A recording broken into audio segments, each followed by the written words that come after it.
అందరికీ నమస్కారం. ఇవాళ మన స్టూడియోలో శ్రీ శుభంకరి సేవా సమితి వ్యవస్థాపకులు స్మార్త నరహరి బ్రహ్మశ్రీ దుగ్గిరాల యాజ్ఞవల్ప దిలీప్ శర్మ గారు మనతో ఉన్నారు. గురుగారితో మాట్లాడదాం. గురుగారు నమస్కారం. నమస్కారం. గురుగారు, మనకి వసంత పంచమి ఎప్పుడు వచ్చింది? ఇంట్లో అందరూ చేసుకునే విధంగా సంపూర్ణ పూజా విధానం మాకు తెలియజేయండి గురుగారు. అలాగే రాజశ్యామల యాగం జరిపిస్తూ ఉంటారు. అసలు ఎవరైనా ఈ యాగంలో ఎందుకు పాల్గొంటారు? మరి దానివల్ల కలిగే ఫలితాలండి మాకు తెలియజేయండి గురుగారు. ఓం శుభంకర్యే నమః. నమస్తేస్తు మహాదేవి, నమో భగవతీశ్వరి, నమస్తేస్తు జగన్మాతే, శంకరే హరివల్లభే.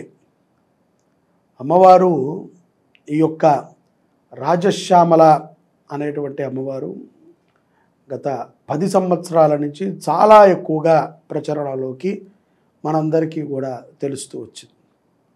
ఉపాసకులకి, ఈ యొక్క సాధనా మార్గంలో ఉన్నటువంటి వారికి వార్తాళి, వారాహి, గుప్తశ్యామల, అలాగే రాజమాతంగేశ్వరి, మాతంగేశ్వరి, ఈ యొక్క దేవతలందరూ కూడా ఎప్పటి నుంచో ఉన్నారు. కానీ ఈ యొక్క రాజశ్యామల అనేటువంటి మాత సహజంగా ఈ అమ్మవారు ఆకుపచ్చ కలర్లో ఉంటారు. అలాగే ఈ అమ్మవారికి అష్టాదశ భుజం, ఈ యొక్క 8 చేతులు ఉంటాయి. అష్టభుజములతో అమ్మవారు ఉంటారు. చాలా విశేషమైనటువంటి రూపం. ఇంచుమించుగా ఈ యొక్క ఈ శ్యామల దేవి ఆంధ్రప్రదేశ్ ప్రాంతంలో ఎక్కువగా ఆరాధన చేస్తూ ఉండేవారు. ఇప్పటికీ కూడా శ్యామల దండకం అని చెప్పి అక్కడ దండకం ఉంటుంది. అమ్మవారి యొక్క స్తుతి చాలా గొప్పగా కృష్ణా జిల్లా ఇత్యాది ప్రదేశాలలో బాగా చదువుతూ ఉంటారు. పిల్లల చేత కూడా చెప్పిస్తూ ఉంటారు అవి శ్లోకాలు అవన్నీ కూడా. ఈ శ్యామల అమ్మవారు ఆవిడ యొక్క తత్వం ఏమిట్రా అంటే, గుప్తముగా ఉన్నప్పటికీ కూడా స్మరణ మాత్ర సంతుష్టాయ, స్మరించినంత మాత్రానే అమ్మవారు అనుగ్రహిస్తుంది. చాలా గొప్పగా ఆరాధన చేయాల్సినటువంటి అవసరం లేదు అని ఆ యొక్క చరిత్రలో మనకి తెలుస్తుంది. ఈ యొక్క విద్యార్థులకి మితమైనటువంటి బుద్ధి ఉంటుంది. వాళ్ళు టకటక చదవటం, గుర్తుపెట్టుకుంటాం. పూర్వం అంతా కూడా చాలా చలాకీగా ఉండటం. అమ్మవారి రూపం కూడా మీరు చూస్తే ఇంచుమించుగా కుడికాలు కిందకు పెట్టి ఎడంకాలు లోపలికి పెట్టుకుని వీణ వాయిద్యంతో అమ్మవారు ఉంటారు. ఇది సరస్వతి రూపప్రియంగా శ్యామల అనేటువంటి ఒక మాతగా మనకి ప్రచారంలోకి ఉంది. తాంత్రిక పరమైనటువంటి విద్యల గురించి మనం మాట్లాడాల్సిన అవసరం లేదు. అది జనాలకి తెలిసినా కూడా వాళ్ళు పూర్తిగా దాన్ని చేయలేరు. అది వాళ్ళకి అనవసరం. సో అది అనవసరమైనటువంటి సబ్జెక్ట్. దాని గురించి వాళ్ళకి అక్కర్లా. సాత్వికమైనటువంటి పద్ధతిలో అమ్మవారికి అభిషేకము, అర్చన, అష్టోత్తరము, అలంకరణ, అలాగే ఆ స్తోత్ర పఠనము, మంత్రహోమము, వీటిని మనము చేయటంలో ఎటువంటి అతిశయోక్తి లేదు. చాలా గొప్ప ఫలితాలను ఇస్తుంది. ఇక విద్యార్థులు ఎవరైతే గనక మందబుద్ధిగా ఉన్నటువంటి వారు, స్త్రీలు, చాలా కంగారు పడేటువంటి వాళ్ళు, ఎక్కువగా ధ్యాస నిలపలేనటువంటి వాళ్ళు, ఎక్కువగా నోరు తిరగలేనటువంటి పిల్లలు, వీళ్ళందరూ పూర్వం ఉండేవాళ్ళు. వీళ్ళందరికీ కూడా ఈ దండకాన్ని నేర్పించేవారు. దండకము అంటే, దండకములో మనం వినటానికి హనుమద్ దండకం అని ఉంటుంది. హనుమద్ దండకం ఎలా ఉంటుందో మీకు తెలుసు కదా. అదంతా కూడా ఆయన యొక్క చరిత్రని కలిపి చెప్తూ ఉంటారు. పవనపుత్రాయ నమః, హనుమతే నమః, వాయుపుత్రాయ నమః, మహాబలాయ నమః, ఎట్లా ఉన్నావు, నువ్వు చాలా గొప్పవాడివి, చాలా తేజోవంతుడివి, ఈ విషయాలన్నిటినీ కూడా దాంట్లో నిక్షిప్తం చేసి ఉంటాయి. అంటే పదములు తగులుతూ వెళతాయి. దండకాలు ఎప్పుడు అలాగే ఉంటాయి. ఏ దండకమైనా సరే అది దండకం అట్లాగే ఉంటుంది. జటాహటైక సంభవ ప్రభారభార వస్తరే అని ఎట్లా అయితే కనుక పదములు తగులుతూ వెళతాయో అట్లా ఉంటాయి. ఈ శ్యామల దండకం పిల్లల చేత మనం చదివించడం ద్వారా నోరు బాగా తిరుగుతుంది.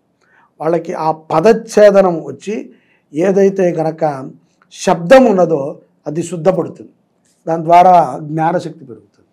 ఆ జ్ఞానశక్తి పెరిగినప్పుడు వాళ్ళు బాగా చదువుకోగలుగుతారు. అనేటువంటి ఒక భావన. అది సత్యం, అది అట్లాగే ఉంటుంది. భావన అని మనం అనుకుంటాం కానీ అది అంతే. అలా ఈ శ్యామల దండకాన్ని పిల్లల చేత చదివించడం మంచిది. స్తోత్రములు ఉంటాయి, ఆ స్తోత్రములు చదివించటం మంచిది. ఈ వసంత పంచమి అనేటువంటిది మనకి చాలా మటుకు క్యాలెండర్లో వాటిల్లో ఫిబ్రవరి 2వ తారీఖుగా మనకి చూపిస్తూ ఉంటుంది. కానీ ఫిబ్రవరి 2 మధ్యాహ్నం దాకా చవితి ఉంది మనకి.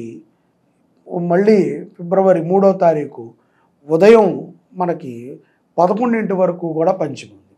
కాబట్టి ఉదయం సూర్యోదయ కాలంలో ఏ తిథి అయితే ఉంటుందో ఆ తిథిని ప్రధానంగా తీసుకుని ఫిబ్రవరి 3 సోమవారం రోజు వసంత పంచమిని మనం ఆచరణ చేసుకుంటాం మంచిది. సరస్వతి ప్రియముగా అమ్మవారి రాజశ్యామల అష్టోత్తరము చెప్పించడం కానీ, లేకపోతే ఓం శ్రీం శ్యామలాదేవ్యై నమః, శ్యామల అన్నప్పుడు నాలిక ఎలా ఉచ్చరిస్తోంది, ఓం శ్యామలాదేవ్యై నమః, ఈ పదము ఎలా చెప్తున్నాం, ఓం రాజశ్యామలాయై నమః, రాజ్య వశీకరణాన్ని కూడా ఇస్తుంది అని ఆ మంత్రం చెప్తోంది. కానీ రాజ్య వశీకరణ పిల్లలకు అవసరం లేదు, వాళ్ళకి కావాల్సింది విద్యా వశీకరణ. సో విద్యా వశీకరణలో ఓం శ్యామలాదేవ్యై నమః, శ్యామలా దండకం.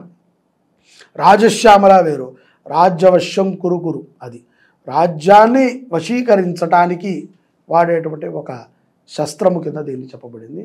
చాలా విశేషమైనటువంటి ఫలితం మన శుభంకరి దేవాలయంలో కూడా జనవరి 30వ తారీఖు నుంచి ఫిబ్రవరి 7వ తారీఖు వరకు ప్రతిరోజు ఉదయం అభిషేకము, అమ్మవారికి అర్చన, ఈ స్తోత్ర పారాయణ, జపము, దాని తర్వాత స్తోత్ర హోమము, జపంలో చెప్పినటువంటి మంత్ర హోమము, తర్వాత అష్టోత్తరముతో హోమాన్ని కూడా మన దేవాలయంలో చేయటం జరుగుతోంది.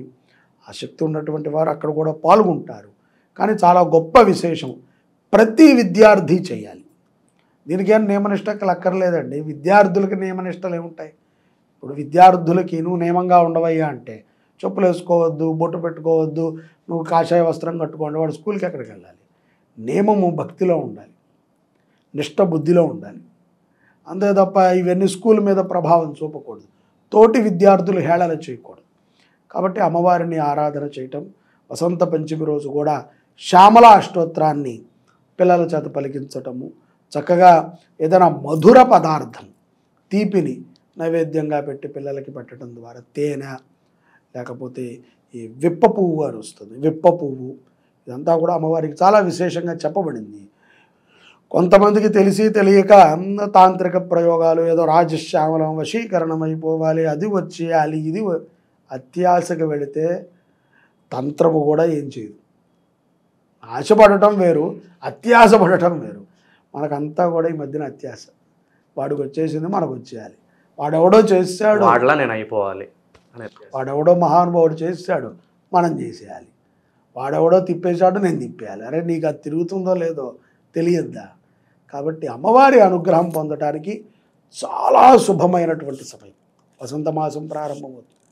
వసంతం అంటే చిగురిస్తుంది, అందుకని ఈ చిగురులకి ప్రతీకగా అమ్మవారు పచ్చదనంగా ఉంటారు. అది అమ్మవారి రూపం. ఎందుకు ఆకుపచ్చగా ఉంటుందంటే కొత్త చిగురులు వచ్చేటువంటి అప్పుడు చాలా లేత మామిడి చిగురులు ఎంత బాగుంటాయి చూడండి, దాన్ని పీకేస్తే ఆ చిగురు కొత్తదనం. మనలో కూడా కొత్తదనం, విద్యార్థులలో కూడా ఆ బుద్ధిమాంద్యత ఇవన్నీ తొలుగుతాయి. సహజంగా అందరికీ ఉంటాయి బుద్ధిమాంద్యతలు. కాబట్టి అందరికీ కూడా శుభం జరిగి శ్యామల అమ్మవారి అనుగ్రహం ద్వారా సకల విద్యలని పొందుగాక. జై శుభంకరి.